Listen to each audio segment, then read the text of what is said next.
Aya, good. Thank you muno gethi na mbere na kwirorera Inoro TV. Tafarire no itagwo Inoro rucine koragwo ya mathaa matatu.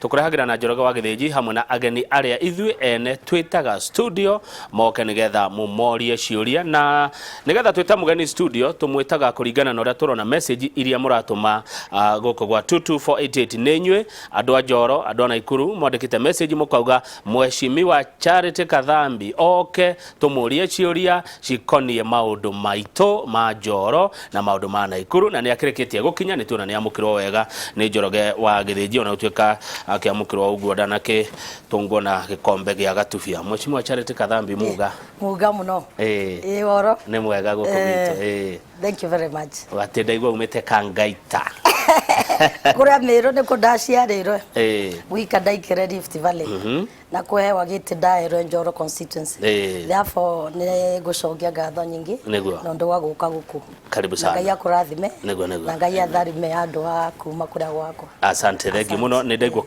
ukihoya ihoya warie na ruthiomi rwa Githweri na no ruo tukuthira but kwa ndagika imwe Meru twi mashabiki kainge muno andu aria maragia ke Meru ni aitu ni mendete Inoro TV no nyende magaithie no mahe ndumiriri na ruge njega uguo na wiage Meru Ameru mugeni Murungu abutharime na bukare bwega na twendane Kenya na bandu mbere antu bakwa ba Njoro reke itwikare na thayu twendane na Kathambi na kuruta wira niguo. Asante sana Kathambi. Wewe nikubalia nisema hivyo, mmoja wa wanawake ambao walichaguliwa MPs kama wabunge hapa nchini Kenya. Ilikuwaje? Mimi kwanza kabisa nimezaliwa Meru. Ndio. Na ninashukuru Mungu kwanza kwa kuwa mimi ni mama ya kanisa. Na ninashukuru Mungu pia kuwa kuolewa Nakuru na Rift Valley. Mimi nikiwa mtoto mdogo nikiwa 1992 nikiwa class 8. Haya. Nikiwa Meru huko. Nilikuwa nimezoea kuambia baba yangu nataka nisomeshe sababu 1992 nilikuwa natumangwa na baba yangu kwenda kumnunulia Taifa Leo nakuta inaandikwa Molo Clashes. Sasa ningekuja ninauliza baba yangu mbona kuna kitu inaitwa Molo Clashes na tuko na viongozi na tuko na makanisa mengi. Sasa my late father alikuwa amezoea kuniambia mtoto yangu mimi nataka nikusomeshe na ukisoma ni nini unaniahidi. Mimi nikiambia baba yangu na kuahidi baba yangu nikiwa nitasoma na mimi nitaweza kuleta amani pale kuliandikwa Molo Clashes. Sasa yangu nilisoma Meru nikaenda kidogo kusoma nikafanya kibarua huko Mombasa ile ya kuhaso huko Mombasa ya kupata kibarua kule port kidogo huko ndio tulikutana na mzee mmoja akanichorea ile hesabu ya vijana wanachoreanga wachumba na nimkale akanioa na yeye anatoka Njoro ndio tukahamia Njoro na mimi kwenda Njoro constituency nikawa niko na mwito mkubwa sana nilikuwa nafanya kibarua huko Mombasa na mimi kwa mshahara yangu ya 14,000 ile nilikuwa nalipa pale nilikuwa nafanya Mombasa nilikuwa nawekanga 4,000 kila ndio mwisho wa mwezi mwaka ninaenda kule nianzishe youth group huko Njoro sasa. Yes, naenda huko kuanzisha kitu ya amani sababu nilikuwa naona mara nyingi wakati ule tunaongea mambo ya clashes na ile chuki iko na watu ni ukweli wanaotumika ni vijana wetu na communities zingine. Sasa yangu nilikuwa naona kuna kitu nilipromise my late father na pia ikawa kwa familia yetu wanatuambia mtoto yetu unajua umeolewa Rift Valley na kuna kitu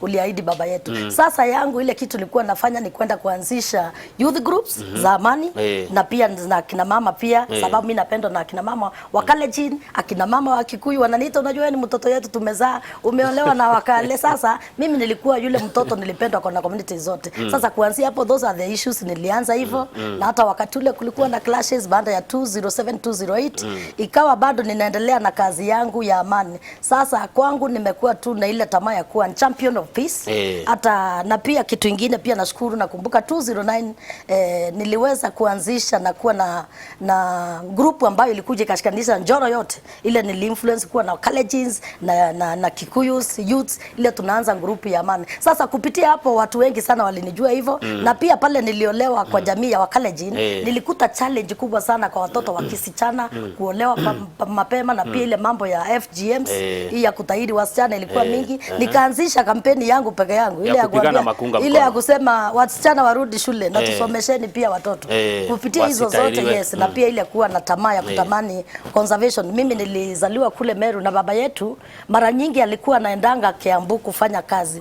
Baba wito umaga Meru na kuthie kuruta wira wa kurethia ng'ombe cia agikuyu kuma Kiambu. Sasa baba yetu angekuja Meru alikuwa anatufunza watoto wangu ni mzuri kupanda miti, miti inaleta maisha mazuri na pia inaleta chakula. Sasa mimi kuwa pia nimeolewa huko nikawa champion of peace, education and conservation. Hapo ndio nilijulikana na nikaanza hivyo. Lakini by 2011 bado nikiwa nafanya kibarua tu ya kuwaso huko nilikuwa Mombasa. Yes, the youth wa kutoka Njoro wakawa wanasema kulikuwa na National Youth Council, vijana wa Kikuyu na wa Kalenjin wakasema sisi tungetamani candidate wetu wa kutetea vijana yule anatungia nishanga ya kuweka dhambi. Ndio 2011 nikaenda pale nikapigiwa kura, but it was nullified because by then wakati huo wambunge wale walikuwa wamekalia viti, watu wao kupata viti. Sasa it was totally nullified, mimi nikarundi zangu. But 2013 the same youths na kina mama wale wa Kikuyu na wakalewa na nipenda mambo za amani na kutetea hizi haki zao, wakasema wangetamani candidate yao ya MP kuweka dhambi. Sasa huko ukiitwa kuomba kiti hauna hata shilingi. Sawa, na ujui mambo ya viti ni mambo ya mapropaganda visarakazi mingi. But nilienda pale, I made my declaration and I was very happy wakati ule Uhuru na Ruto waliungana wakati walikuwa wamewekelewa kesi za ICC. Nakumbuka nilikuwa nimebandilisha kanyumba kangu kakuleta wa Kikuyu na wa Kalenjin ndio angalau tuwe tunaombea Uhuru Ruto. Sasa wakati ule uliona Uhuru na Ruto wameungana, kwetu ilikuwa the healing point. Kusema ukweli, hiyo ilituletea ile inaitwa healing because na kitu kingine pia walifanya handshake yao Nakuru. Yes, unaona ile sasa tulifanya pale na ile maombi. Kusema ukweli, it was purely sincere, it was ni kitu tu, hata ndio maana ulikuwa unaona hata tukiomba mambo ya ICC Mungu angesikia maombi zetu. Sasa kuanzia pale when the United mimi nikawa sasa chief campaigner wa Uhuru Ruto. Na nilipokuwa Uhuru Ruto bado pia nikaona TNA imeingiwa na masonko wote. Na sasa nikasema hii hapa, hii maneno hii ni ngumu hii kidogo. Nikaingia hii URP nikaona I can try here. Sawa, sababu hiyo ilikuwa ya akina the former MP, akina Late Kabage, akina Mwamba, akina Masonkorosi wote wakaingia hapo. Sasa nikaona sinijaribu hii URP jameni, hata kama hii watu wananipenda, lakini kupenya siasa I had just my passion of peace. But hapo ndio niliamua kuwa chief campaigner wa Uhuru Ruto.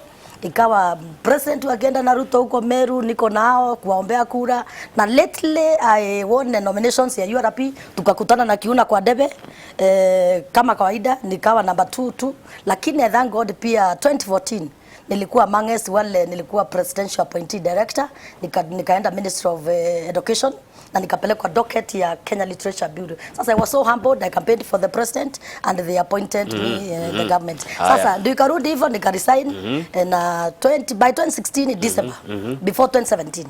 Mimi wale watu waliniweka, nilikuwa nimeachana mambo ya siasa. Because nilikuwa nimesema kama rais amenipea kazi, let me do what I love most because education kwangu is a priority. Nikiwa mtoto alisoma na shida mingi sana kwangu, nawekanga masomo number 1. Sababu najuanga masomo linatuweka meza moja na watoto wa matajiri na maskini. Sasa kwangu masomo ikiwa number 1 ndio niliweka, na nikasema hiyo zingine si niachane nazo. But by 2016 December, because nilikuwa champion of education when I was appointed by the president as a director, nilikuwa nimeguza so many schools. I was so famous by 2016. And 2016 December the Kikuyu held us. Wazee sasa wa Kikuyu sasa kutoka Njoro walikuja kisiri in December. Wazee na wakasema tunataka tumjue Chepkonye.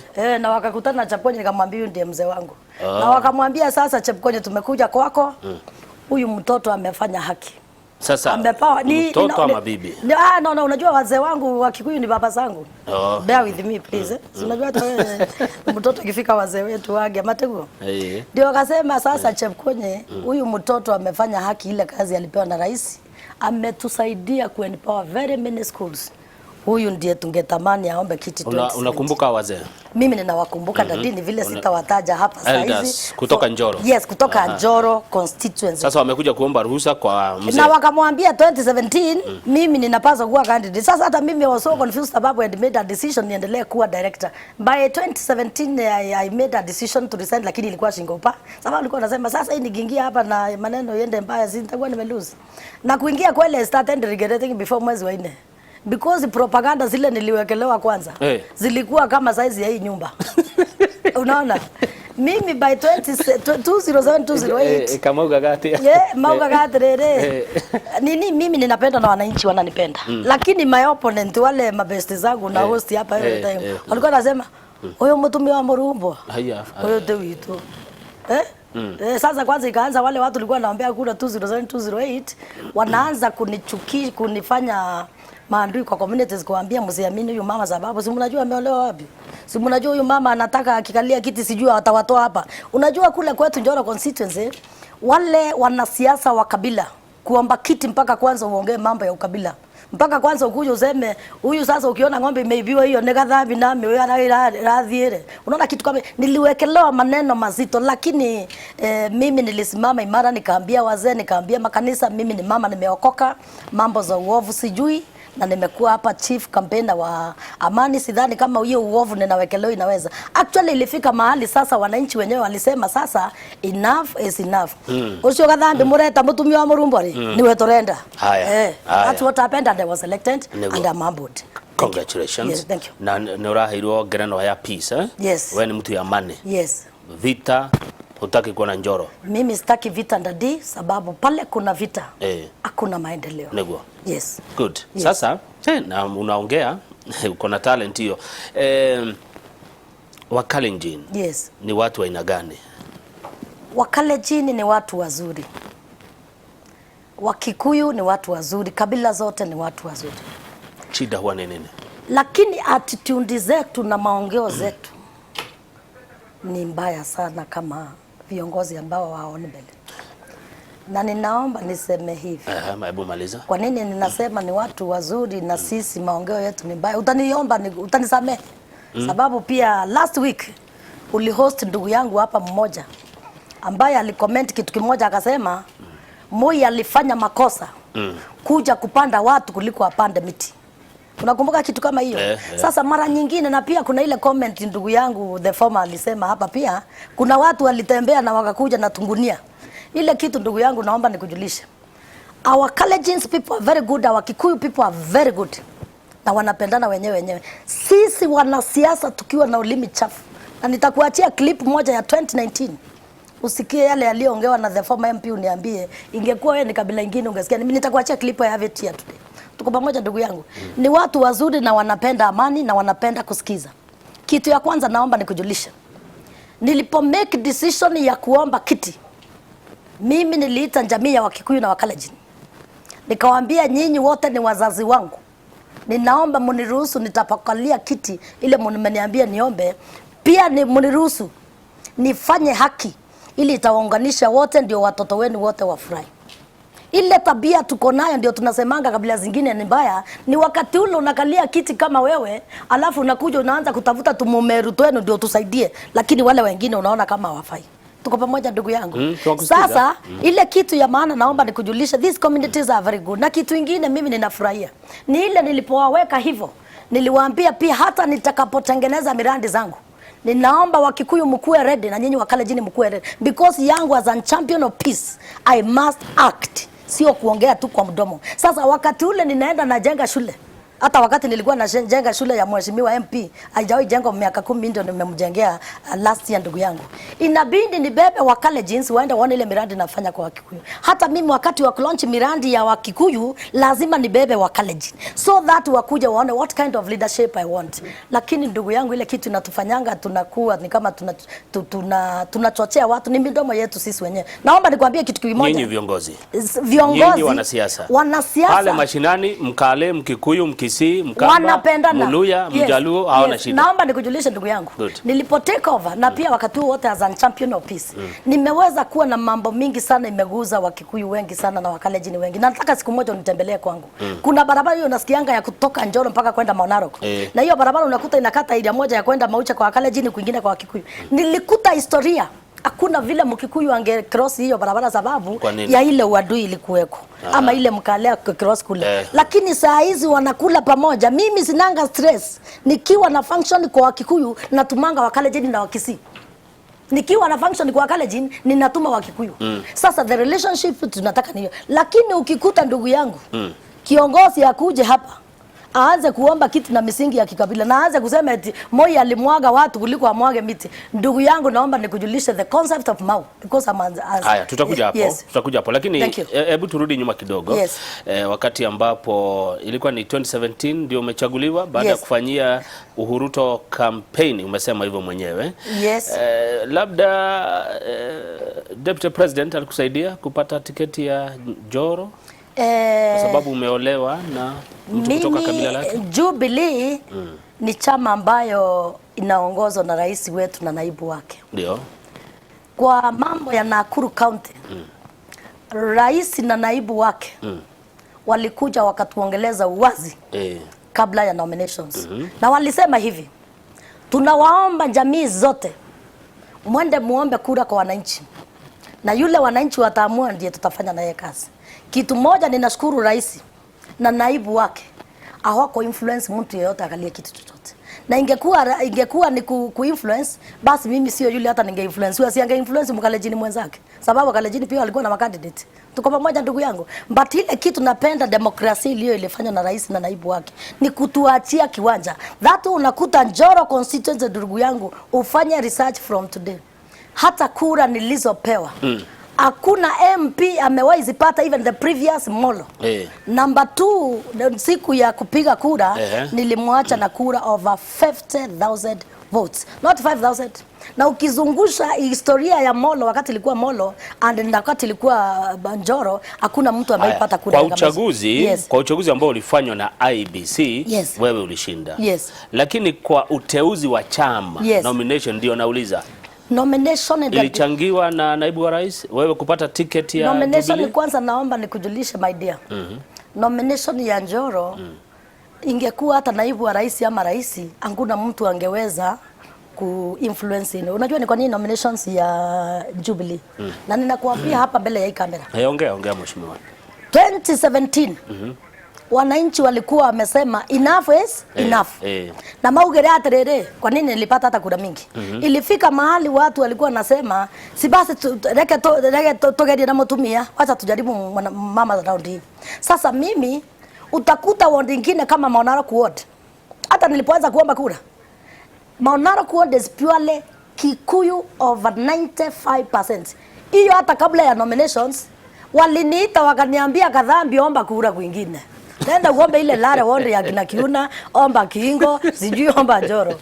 Na wakaniambia hapa Maonaro kura ciothe ni ciaku Kathambi.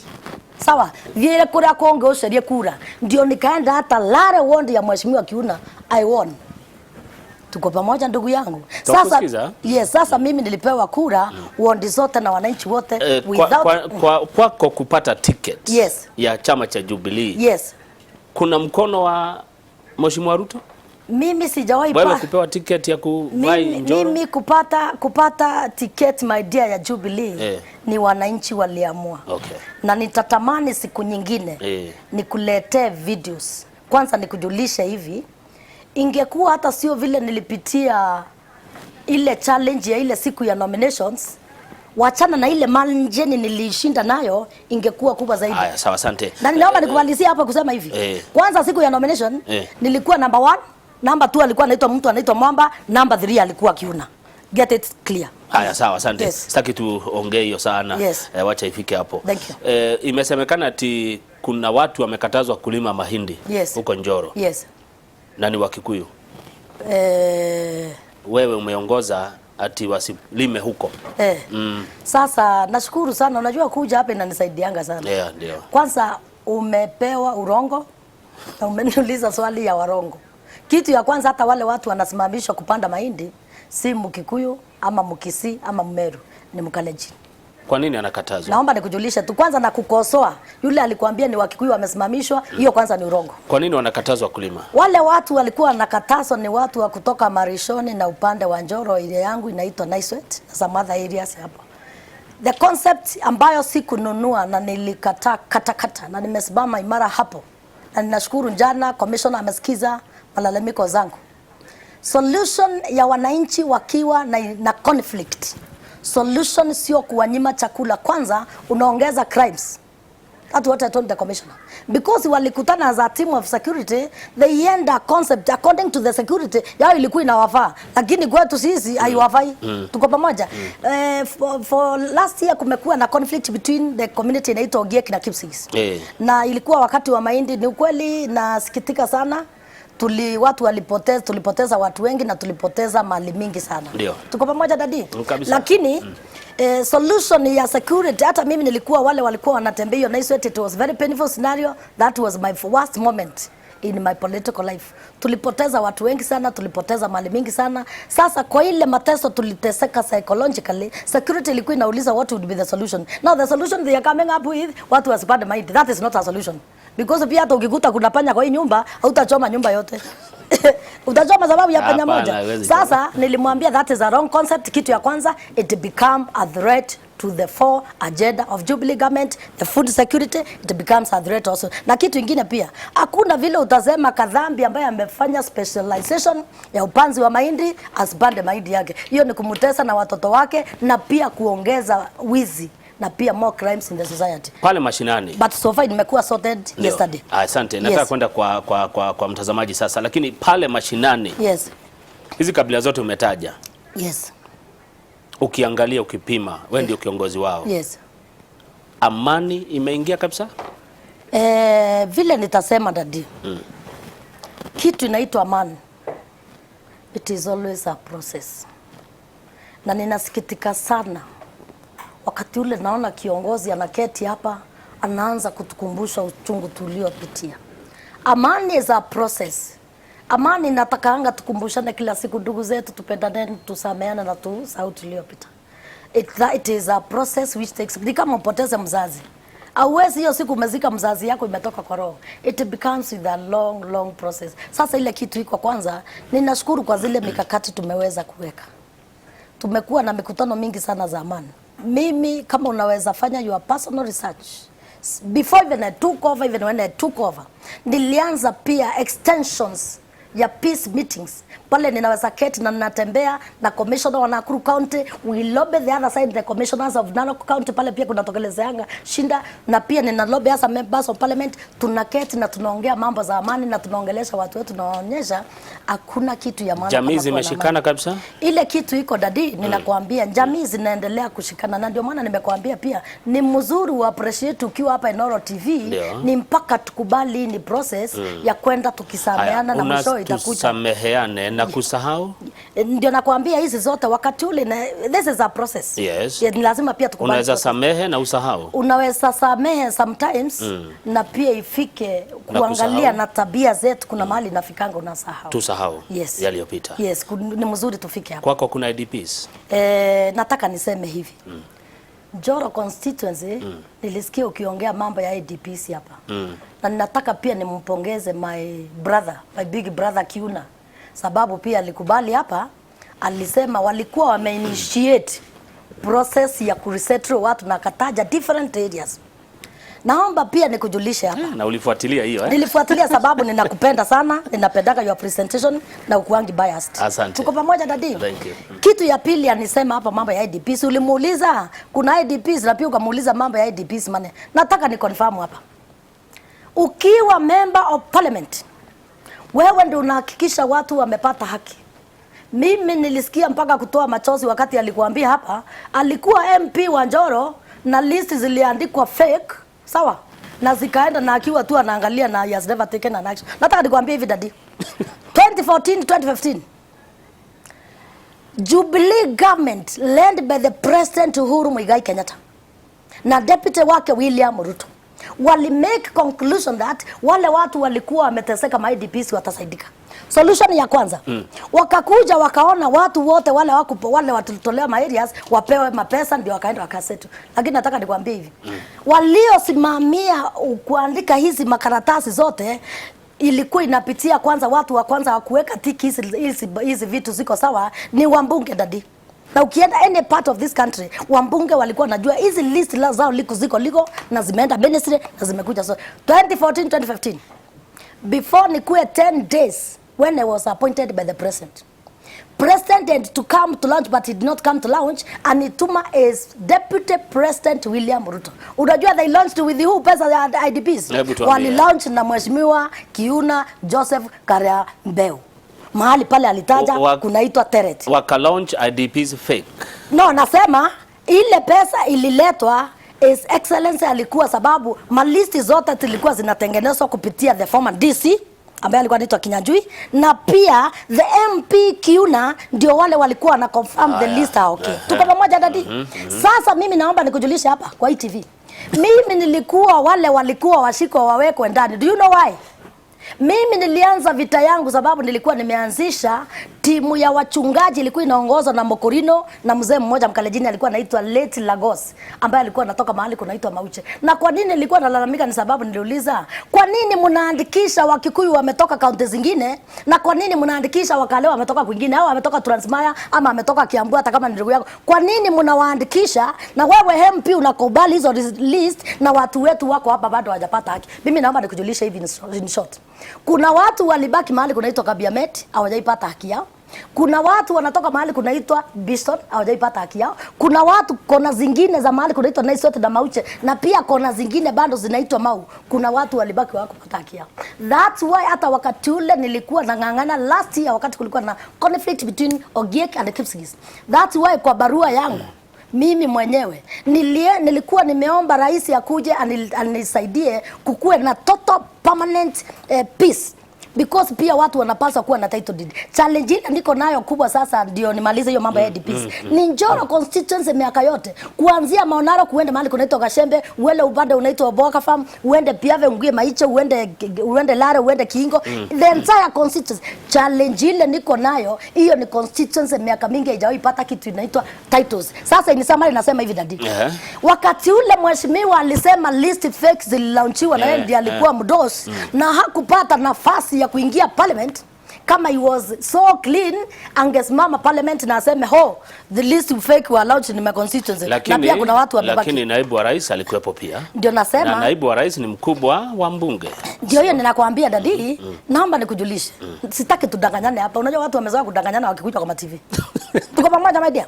Wakati ule unataka kujua wale watu wanapaswa kufaidika hata the elders from the community. Do you start from Nairobi or do you start from the ground? Niwenda kuuliza tu kidogo. Sio zijibu. Unaanza chini. Yes, wakati ule unataka kujua who is to benefit inaanzanga chini. Ndio list ipite, ikisainiwa, ikiwekwa stamps, ndio hata mheshimiwa ione, ndio ipeleko sasa. Ikiwa hata saa hizi nilikuwa nimeomba rais atusaidie kupata mambo ya titles nimepata. Lakini swali langu ni je, mheshimiwa Kathambi, ililaunchiwa IDPs fake ama haikulaunchiwa IDPs fake? Walikuwa fake. Mimi kwanza nimesikitika.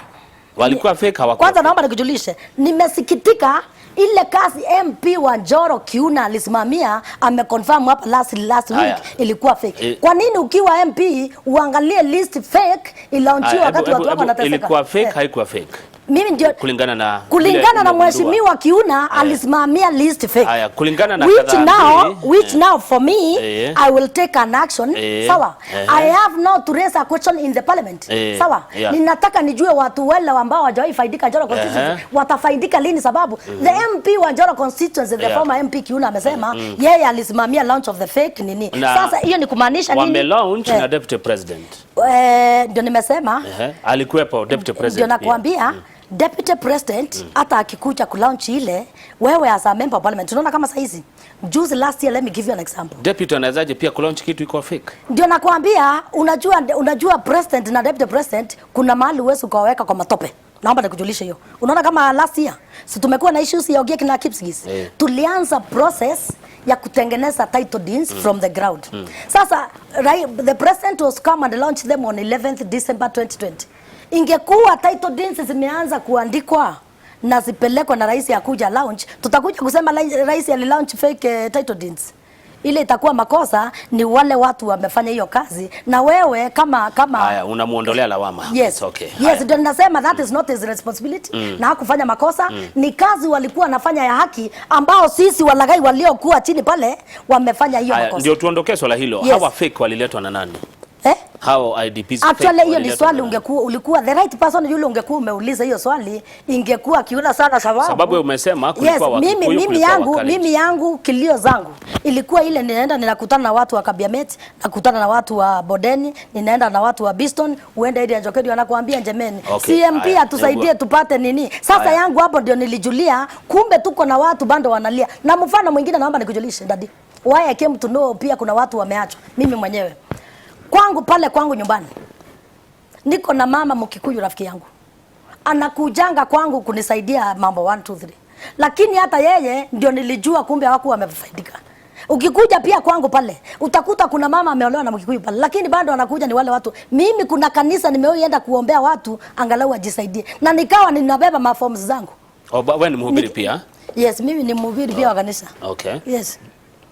Sasa dadi nakwambia ni summary ni hiyo swali kwanza ulipoambiwa na mheshimiwa Kiuna eti walikuwa wameandika list fake na alikuwa MP, muuliza kwa nini alikubali fake. Tuondoke swala hilo ndio tupate na next time pia ninaomba ni host mimi na yeye ndio tusoti issue. Sawa. Hiyo tutafanya. Ndio tupate break kidogo, lakini ukiangalia chama yenu ya Jubilee iko na fukuza iko na toka.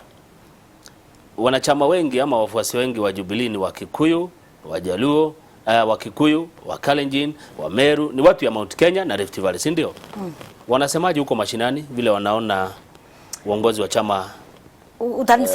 Utanisamee kidogo dadi. Mbona nikusamee? Njoro constituency. Unajua mimi nakuanga na uongozi tofauti. Yangu nimeleta viongozi wote pamoja, na kuna kitu napendanga wachungaji wangu mara nyingi wananiambianga pia na wazee elders wananiambianga kuna wakati wa kila kitu mheshimiwa. Lakini ile nafasi umepewa na Mungu kwanza ya kuwa MP wa Njoro constituency, fanya kazi kwanza. Naomba nikujulisha kitu kimoja kama huko. Saa hizi nikianza kuchokesha akili yangu na visarakazi ya Jubilee. Na mimi ni mwanachama wa Jubilee. Mimi ni mwanachama wa Jubilee. That way mimi mwanachama wa Jubilee ninajua I was elected to do work. Sasa for now leo udaniruhusu saa hizi nataka kwanza nikuwe focused nione vile nitasoma. Okay, sawa, lakini nasema hivi ni sote kama ndio usinilazimishe. Sitaki kukulazimisha, lakini hebu niambie. Mimi nasema hivi hata mimi ninajua si Jubilee zimepata. Jubilee zimepata. Pale Njoro, wanasemaje wafuasi wa Jubilee? Kuna unajua kwa wananchi pale tamaa ya sisi watu wa Jubilee. Naomba niseme hivi. Tamaa ya watu wa Jubilee wa Njoro constituency. Tulifurahia sana ile muungano na umoja ilikuweko kwa Jubilee. Ile kuungana kwa rais na naibu yake ilikuwa raha yetu kubwa sana. Tuko pamoja. Sasa kitu ile tunaona saa hizi kumekuwa na so many movies kwa Jubilee. Si unisamee kidogo tuendelee kufanya kazi alafu niulize hiyo next year. Asante, wacha nimalizie swali. Saa hizi wacha tufanye kazi na pia tuombee Jubilee yetu, tuombee viongozi wetu, tuombee rais wetu, tuombee naibu wake na tuombee nchi yetu. Kuna movies kwa Jubilee. Ni muigwete BBI Njoro. Yes. Mukaugate.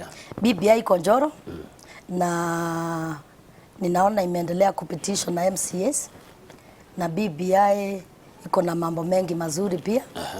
Na BBI pia utaletewa hapa bunge sasa. Ndio nasema BBI imepropose mambo mingi. Ni vile pia imefika mahali nataka niseme. Ninataka niseme hivi. Kuna kitu inaitwa demokrasia. Wacha demokrasi ikuweko. Na nimependa the last statement ilifanywa na Deputy President Silijua alikuwa mahali fulani akasema ni mzuri pia tukue nchi ya demokrasia. Ikifika mahali watu wataamua vile wataamua na ikuweko. In short I'm saying like this. Mimi kama the creation ya constituency zile ziko Njoro constituency inapaswa iongezwe another constituency. Na pia with or without BBI Njoro constituency imequalify kuwa imeongezwa another constituency. Meaning what? Meaning itakuwa more resources ya Njoro constituency. Asante sana mheshimiwa. So ikija pale bunge BBI sasa italetwa kwenu? Sasa italetwa na pia niko na mkutano, my final meeting with all leadership, with all wachungaji. Ni my constituency next week. And mimi I don't work in vacuum. Na pia kitu ingine sifanyangi, hata nikitaka kujenga shule sikujange nipige kifua ndio nianze kujenga shule, sababu mimi ni MP. Ninakujanga naongea na viongozi na wananipea direction, wananiambia mheshimiwa. Kwa hivyo utaenda kuongea na watu ndio watakwambia msimamo. We are going to have a meeting. Ndio pia nimerealize kuna a lot of challenge, hata watu pia hizi copies za BBI hawana, hata wewe mwenyewe unajua. Sawa, hata wewe mwenyewe unajua wengi hawana mashambani. Wengi si unasikia wakipiga mazimu wakiwa. Lakini sasa tuko na mkutano, tumeweka a serious meeting next week hapa, itakuwa na wachungaji na all the leadership. Sawa. Thank you very much. Asante. Utakunywa chai ama kahawa? Mimi naweza kunywa kamaji na kama kuna kandoma ndoma na gacai kandoma kana kaguma miru. Haya, legio tabetikiria tugicokereria ni ngorora ciuria cianyu. Twina mheshimiwa Charity Kathambi wa guthurwo ni andu aitura nyendete muno ritagwo Njoro na Kurukantu. Turaria ruga ici ciothe ngociria maitu ni uranyita uria turoiga. Turacokereria uri.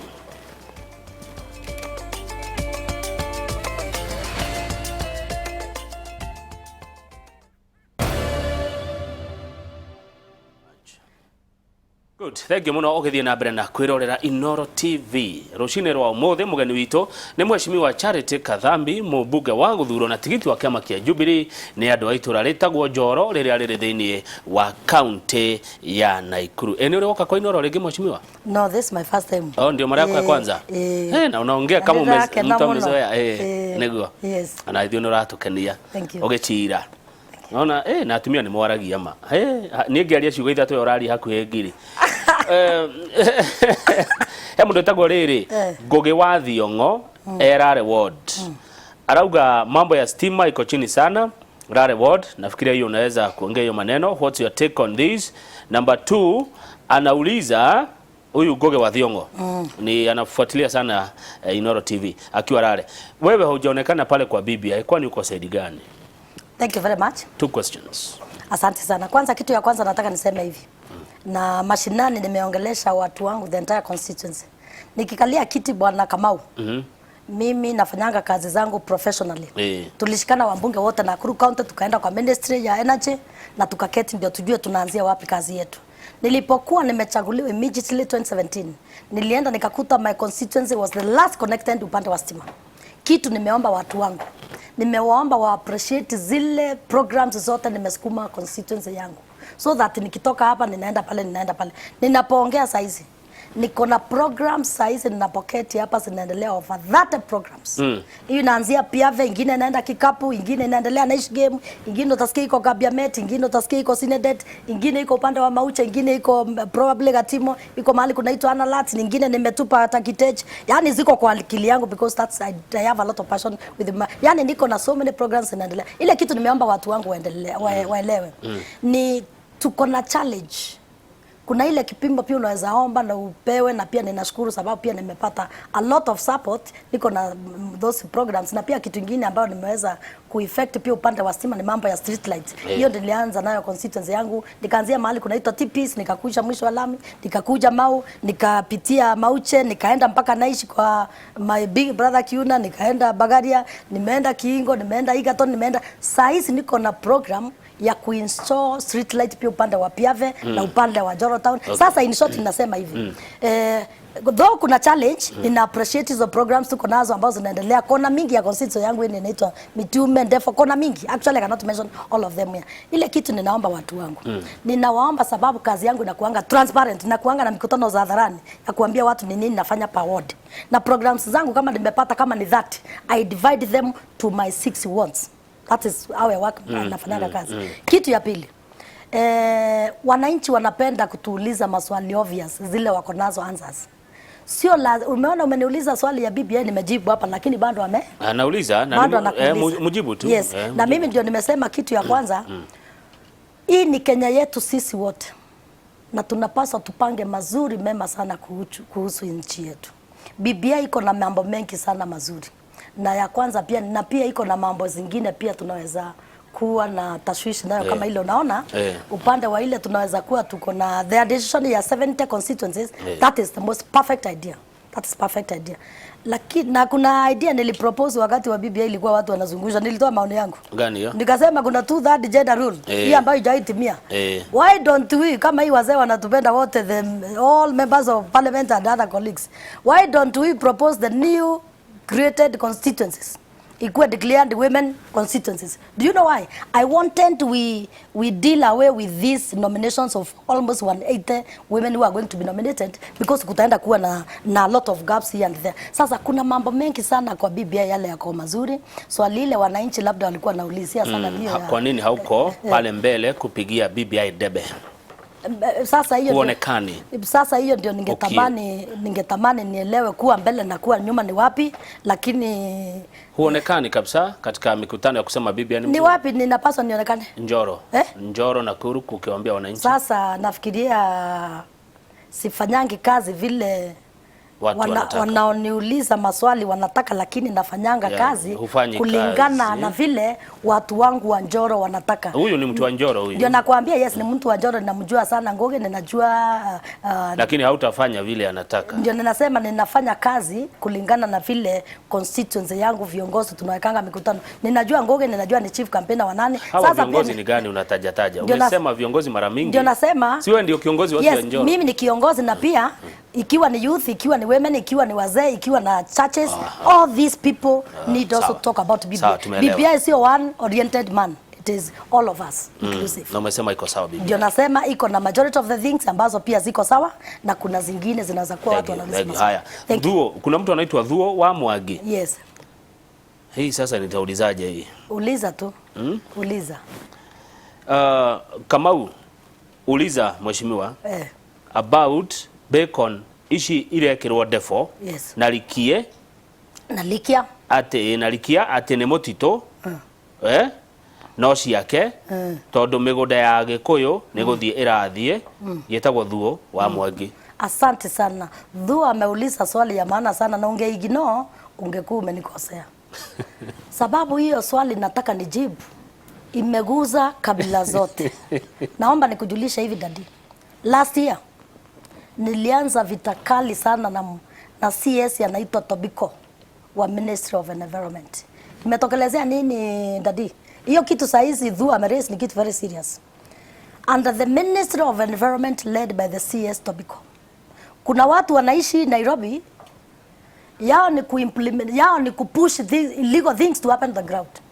Ndio maana uliona ile vita nimekuambia yote inaanzanga ya evictions. Ni ile unakuta mwanaume fulani anaweza kaa hapa Nairobi na aseme nenda utoe watu kwa msitu. Lakini kitu moja wamezao kujua. Hii watu unasikia wako Ndefo, wako Likia, wakuwe Mauche, wakuwe Naiswet, wako legally supposed to be there. Hata ninasikitika nikisikia mtu yeyote anarukaruka akiweka beacons. Na nimemuongelesha RC natembea nikamwambia mimi hao watu nasikia kuna watu wanakimbia kuweka hizi beacons. Na ninaomba niambie watu wangu, msitisho na watu wanaweka hiyo rubbish. Kwangu constituency yangu hakuna mtu anapaswa asumbue watu wangu. Na nataka niseme hivi, ikiwa Tobiko anataka conservation, nataka nikujulishe leo hii mimi hata mwenyewe nakaa kana committee ya environment. Mau yenyewe, the Mau complex iko empty, haina mti hata mmoja. Ni tabia mbaya sana utumie ofisasi wetu wa KFS kurukaruka huko kwa manyumba za watu ikisema tunaweka beacons tunataka conservation. What are you conserving devil? Ni nini unapeleka Likia tunajifanya una conserve? Msitu gani kwa Likia? Manyumba za watu na mashamba za watu. Mimi ninaomba na ninajua rais atanisaidia. Naomba tu najua rais atamuongelesha CS Tobiko, sababu hizi instructions zote zinakuja za beacons ni za kusumbua watu wangu. Na ninaomba Thuo nimwambie hiyo kitu itasimama na itaendelea na wakipata tena waniambie nikiwa ground. Huko kwanu huko Njoro kuna wazee? Kuna watu wazee Njoro? Of course kuna elders. Haya, hawapatangi pesa, nimeambiwa nikujulisha hivyo. Kuna mtu anauliza pesa ya wazee, anaitwa Kuria akiwa Defo. Pesa ya wazee? Tusaidie mambo ya pesa. Ninashukuru sana akikomenti, lakini kuna kitu naomba tu niseme just less than a minute, sio 100 words. Nasema hivi, kuna challenge kubwa pia tumepata kwa wale wanaitwa guardians. Wale watu ambao wanasimamia wazee, besha shiakuru. Kuna wale watu wanasimamia wazee wetu. Unakuta mimi ndiye ninapaswa kusimamia kama mzee, kama ni babu yangu wa 90 years, lakini unakuta wakati ule wanaitisha documentation, mambo ya banking, there's a lot of confusion. Ninawaomba hivi guardians wengi, please tembeleeni machiefs zangu, Na nimeiraise tena. Tembeleeni ma chiefs zangu sababu tulikama hapo na document nikaambia all my chiefs were not any complaint. Na pia tujue this complaint imekuwa raised, what is lacking. Sasa hapo naomba tusikilizane nao wanisaidie hapo, tusaidiane. Kuna mambo matatu nataka uongee kuhusu, tuko na dakika 4 tumalize. Ningetaka uongee kuhusu vijana wa Njoro, labda uko na program za kuwasaidia. Najua vijana ni andu afata muno. Kabisa. Wanadaro adukire mukuru ule hale hamiji miji.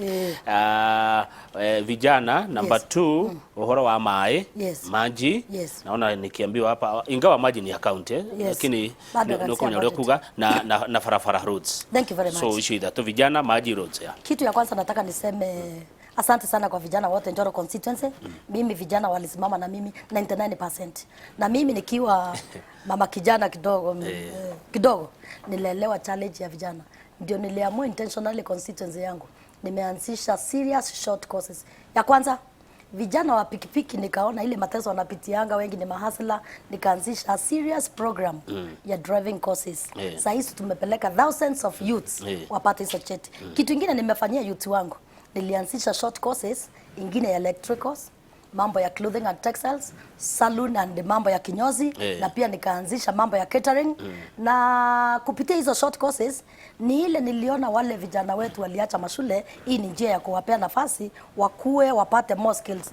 Apart from that, nataka pia nishukuru serikali ya Jubilee kiongozwa na rais na naibu wake sababu niliweza kulobby the TTI ambayo saizi inakuwa completed fully with the equipping, it will be around 100 million. Why did I lobby this?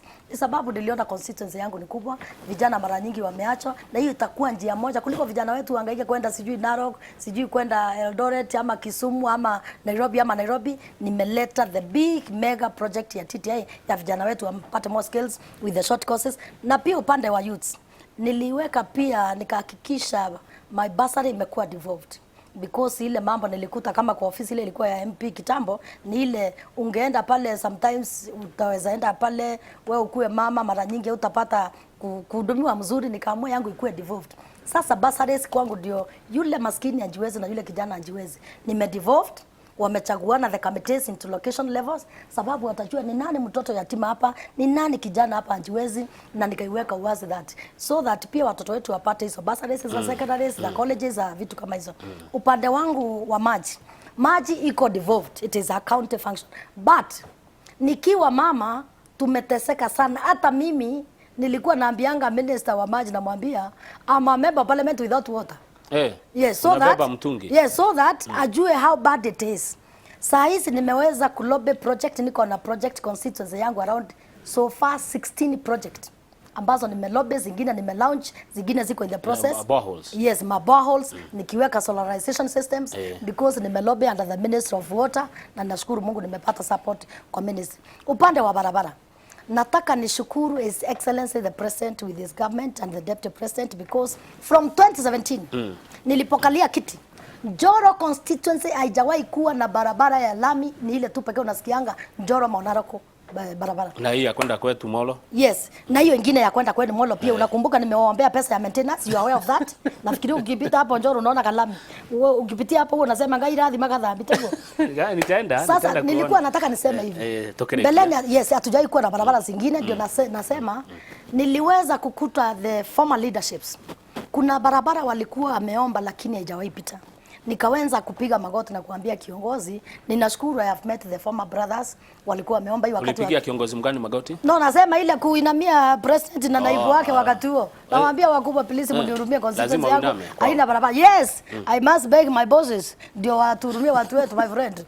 Unajua inategemea language yako ndio upate hivi nini. Sasa in the short I'm saying upande wa barabara I thank the Jubilee government because so far barabara ile nilikuta kwa vitabu, it is now reality and I want to confess this. Nilisikia pia mliongelea hapa 2017, unajua mimi ni mama ya kanisa, tukiwa tunaomba kura tulikuwa sisi wote candidates. Niliambia mheshimiwa my big brother, namitanga my big brother, nilimwambia ndugu yangu niombe nikikalia kiti nataka ukanyange lami. Sasa nasema hivi miti mingi tuko na barabara ya lami, tuko na barabara ya Kuresoi Maka Mauche. Saa hizi niko na barabara ambayo imesumbua watu wangu Elementaita mpaka Monarok. Tuko na barabara ya Kisiriri na tunaendelea kuomba ndio tukaweze kutoka. And lastly Ninaomba nikushukuru, ama ulikuwa unasema kitu kingine? Nishukuru sasa. Yes, nataka nikushukuru kwa kunipea nafasi na ninataka nikualike officially Joro constituency. We are going to have the mega launch of the 4 buses because niliamua nitanunua basi 4 za 6 za all my wants. Sasa hizi nimenunua 4. I'm expecting you to come, we launch together. Tumefanya mambo mengi ya mashule. I'm expecting it between now and wanamalizia documentation. Hizi mambo za serikali, mambo ya documentation. Tumefanya mambo mengi sana ya mashule ya nini. Come and see what we do. Joro constituency tunasema, naomba watu wangu tukae na amani, tusikubali kuchochewa kwa misingi ya ukabila, na ninaomba viongozi pia wajue wakati ule wa kuomba viti na misingi ya ukabila imeisha. Nataka niwashukuru sana Joro constituency sababu walikuwa wa kwanza kuzika ukabila kwa kaburi la zao kwa ile kitendo chao za kutuchagua. Na Mungu awabariki sana, tuweke amani nchi yetu, tuombee nchi yetu na serikali. Asante Mheshimiwa Kathambi, umesalimiwa sana na watu ya Kimencho. Wa Kimencho wamekusalimia, Gituro wamekusalimia. Director wangu Breda anatoka sehemu hiyo. Wote wamefurahi sana. Hebu waambie kwaheri kwa Kimeru. Botigo bwega na Murungu abutharime bwithe. Aya, waambie kwaheri kwa Kikalenjin. Saisere ingeberure Jehova tugule na Kikuyu. Ngai witu amurathime andu itu. Mwendete muno, reke tuike thayo. Thank you. Na lugha nyingine yoyote ambayo unajua? Kimasai wacha nikwambie next time. Sawa, thank you. Okay. Thank you. Aya. Na nĩ wega kũrehaga andũ na atongoria matiganĩte, tondũ he maũndũ maingĩ mũno ndaigua iterega kũigua matukũ maingĩ. Thank you. Charity Kathambi. No atũma nyone bũrũri na njĩra ĩngĩ ĩrĩa itarabonaga naku. Thank you. Asante sana. God bless you. Njĩra gwa gĩthĩnji ũka na ti ahande nĩ harĩ ũguo, tondũ mũkorwo rĩu ũhoro wa kwaria njanjo nĩ rokire na megũkorwo na mũthuri twendete mũno na mũndũ mwega twarĩtie nake ũhoro wa corona matukũ maingĩ ndarĩ atĩra ndarĩ atũrekia, tũgũkĩmũrekia nĩkĩ na ithuĩ. Etagwo Dr. Moses Mwangi wa kuma county ya Murang'a, matũtare ũhoro wĩgiĩ njanjo. Niĩ njĩtagwo Kamau wa Kang'ethe na kĩndũ thũire no mehe